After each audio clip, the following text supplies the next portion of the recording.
I'm sorry, was that not the most underwhelming Apple iPhone keynote ever? What was the biggest news for the new iPhone? Well, here's the 13-second rundown. They're not waterproof. We have an iPhone model with the word Max in it because Plus was getting too old apparently. The iPhone 5C has been reincarnated as the iPhone XR. And there's a new gold color because I guess Apple got tired of people calling their last gold iPhone pink. The iPhone XS Max and the XR are basically two new form factors, with the XS being an oversized iPhone X and the XR as a new size device that's going to handle more like an iPhone 8 Plus based on my time with this dummy model. Yes, that's looks like that. Now I know I'm saying it wrong, but the XR sounds way cooler than, well, the 10R. There was nothing that stood out to me in the keynote. We got the usual new chips, better design, better camera, and a ton of technical jargon that most people don't care about. But what was the most, why do I think it was the most underwhelming keynote ever? Because there was nothing that really seemed to push the iPhone into the future. The iPhone 10, this thing in this yellow case, had Face ID, which was cool and amazing technology. They also added this new thing called G charging. Before that iPhone, we had dual lenses on the iPhone 7 Plus, and before that with the iPhone 6s, Apple showed us that they can make iPhones that did not bend when you sat on them. So here's 15 things that I noticed that you may not have noticed. Spoiler alert, there's really only 2 out of 15 that kind of left me impressed. The other 13, well, I think I'm just getting too old for this. I'm excited to show you what is by far the most advanced iPhone we have ever created. Tim Cook says this every single year.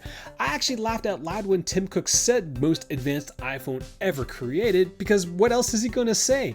We just made another product that's going to make us a buttload of money. New iPhones are going to be made from stainless steel like the iPhone 10 is right now, which means it's going to be a sink for scratches. You've got this new premium material that you're probably going to cover up with a case. There's a new gold color, which I'm assuming replaces the shade of pinky gold that they released last year. I remember walking to the Apple store asking to buy an iPhone 8 Plus, a pink iPhone 8 Plus, and the sales lady looked at me like I was an Android user. Phil did say that the new iPhones will be using the most durable glass ever in a smartphone, which is going to be awesome to test, fun to test, expensive to test. I know that Corning came out with the Gorilla Glass 6 a while back, but it's always neat for me because Apple never really calls this chemically treated glass by its actual product name. I don't know why. The IP68 waterproofing announcement was actually a surprise to me. I thought they were going to stick with IP67 because from my perspective, IP67 is going to offer enough water protection for day-to-day accidental stuff. So going from IP67 to IP68 is just cake on top of a waterproof cake. But that's bad news for LifeProof because they're LifeProof free, while it is going to be even more useless as a waterproof case. Thank goodness Apple added better speakers to the iPhone. Now I was watching this part and I thought to myself,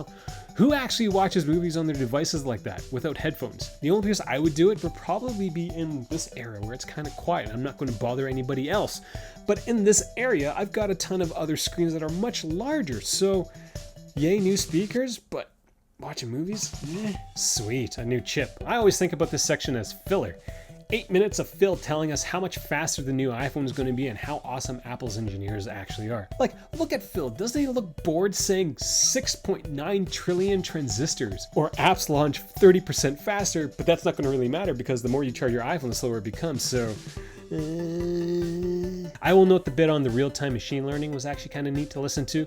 I like learning about stuff like that, you know, behind the scenes stuff that, you know, makes useful things like turning myself into a talking turd, you know, actually work. Personally, I was hoping for big improvements with augmented reality, but out of the 3 developers, the only one that I was impressed with was the app that Steve Nash was part of. The app basically does real-time analysis of basketball athletes, which is just so kick-ass.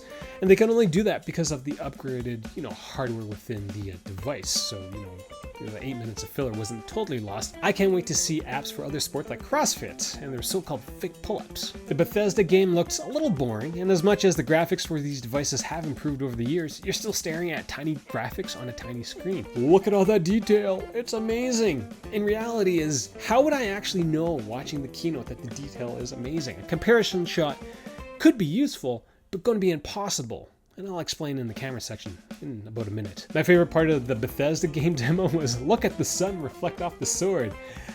And the guy running the game was standing in the shadows with the sword. The other AR game where people danced around the table like a bunch of jackasses, well, it was annoying before. This time it was just kind of funny to watch because, seriously, Who plays games like that? No, seriously, I want to know, do any of you guys play games like that? And do you feel like a jackass when you play games like that? Because I know when I tried playing those games, I felt like a jackass. The camera section is always a good watch because we get to watch Phil tell us how amazing the color is in the photographs.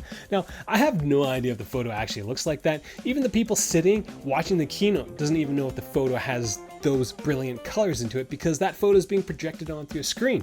For me, I'm actually looking at that image that's being projected through the screen that's being captured by a video recorder that's being streamed through the internet, which is being shown on my laptop screen. So like there's so many different color settings that I kind of have no idea what the actual color is. The image is basically like a game of telephone. You know, the game when you played when you were a little kid that started off with orange juice is gross.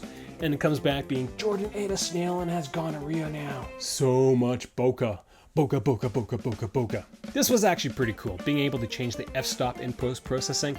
I don't know if it's going to herald in a new era of photography, as Phil says, but it's pretty cool. For the, we'll say, half dozen times that I'll use it, I think ever since the portrait mode came out, I've probably taken 18 photos. Is able to, compared to iPhone 10, get you up to 30 minutes longer in your day than iPhone 10 did, and that's really great. More useless information about the battery. They last 30 minutes longer than the iPhone 10, and people are just clapping, yay! But we have no idea what the iPhone's actually doing. Is it gonna last 30 minutes longer while the iPhone is airplane mode and the screen is turned off? Like, that's probably it. So here's the question, is it really a dual SIM iPhone? Or are they lying to us? Because when Phil announced the SIM card part, I thought, hey, cool. You know, I know a lot of people, especially my parents who travel a lot, they complain a lot about having to carry around multiple SIM cards and the little SIM card removal tool. But now that the new iPhone has 2 SIM cards, well, that problem gets solved. Kind of. Now, I was totally under the impression it was going to be 2 physical SIM cards, but then Phil talked about the 2 SIM card China phone, and well, then I realized it was going to be an actual normal card and an eSIM, which is what the iPads have now. So is it really dual SIM? The environment section was kind of cool because, you know, the environment is worth protecting. Hopefully the components will last just as long. We'll see. So that was the iPhone XS 10s and the iPhone XS Max 10s Max. Next came the newer iPhone, I don't know, the iPhone XR. And honestly, the timing of the XR in the keynote was kind of anticlimactic for me because, well, one more thing. We're going to introduce our new cheap iPhone after introducing our new lackluster premium iPhones. Like, you literally saved the cheapest for last. The iPhone XR is basically the long lost cousin of the iPhone 5C. Lots of different colors, and from what I've seen, won't work with Qi charging because of the aluminum back. The iPhone XR has a 6.1-inch LCD screen, which means it's going to handle more like an iPhone 8 Plus than an 8 from my perspective. I did a video showing, you know, what the iPhone XS Max is going to look like in real life, so I do know that this iPhone XR is going to handle more like the XS or the bigger iPhones than, well, the smaller ones. Now, with the introduction of the XR, this means that in a couple of years, this is going to be Apple's cheapest iPhone, yet it's not going to be the smallest, which is kind of different, I guess. Apparently, the market research team at Apple discovered that people were willing to sacrifice their tater pants for a bigger screen. The iPhone XSs will use OLED screens, while the XR will use an LCD screen that's been given the name Liquid Retina. I love marketing fluff so much. You know, basically you put the word liquid in front of everything, it just makes it sound better.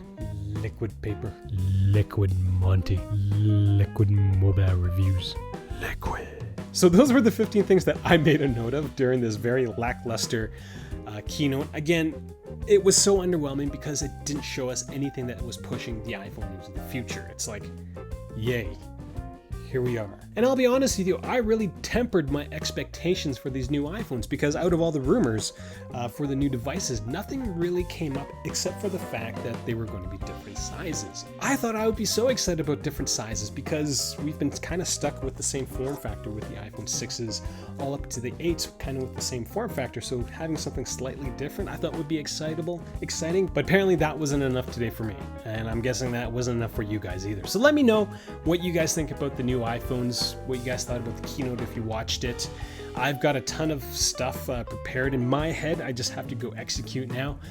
I do like the new fall detection feature for the iPhone Apple Watch 4. I'm gonna have a lot of fun with that. So yeah, let me know in the comment section down below if you guys actually played those AR games. Do you feel like a jackass when you play them? And also let me know what you guys think about the new iPhones. I'm just kind of curious. I know this isn't the most educational video, but honestly, there wasn't really that much new in these keynotes, which is why it was so underwhelming. Just so disappointed. That's kind of all I got. I think we're done.